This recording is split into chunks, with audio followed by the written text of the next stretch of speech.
So why would you go somewhere where you wasn't wanted and you were monitored? People were watching out for you like you were in prison. So you've been to prison and you come and go to school and you're treated like if you was in prison. It's not the same, it's different, and no child wants to feel that at a young age. And parents don't come up, they don't speak, they don't really say anything. They just go with emotion because they don't know their rights. And for me, it was different because I had people speak up for me. They were very verbal, and what they said, they got their point across, which made it different for me. So after he was murdered, I was going through a really tough time in my life, and I couldn't find the balance with school and just juggling everything.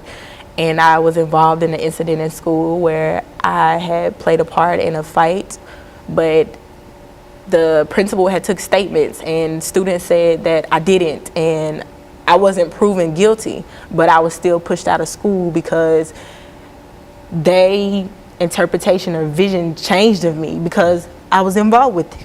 I was with the same kids that I was raised with in the same neighborhood. I knew these kids for my entire life, but to be hanging with them was like separating from the group. Like to go in school, you're divided. Like you know who you hang with. If you hang with the smart kids, you hang with the smart kids. If you hang with the kids who want to goof off, that's what the teacher's gonna view you as.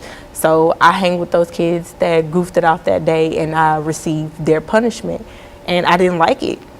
It was my first time. I felt like a warning would have been okay, but to them, that wasn't okay. It was either I was with them and I was going to do better, I was expected more of, or I was just gonna fall victim to what the other students were doing, and that's what happened.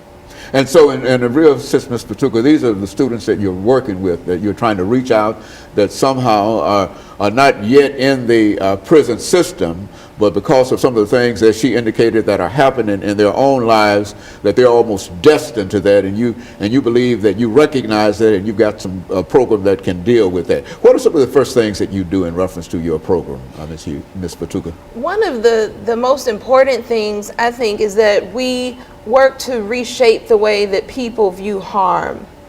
Because that's one of the biggest issues in the system, is that when a perceived harm is done, when a young person does something wrong, immediately they're criminalized.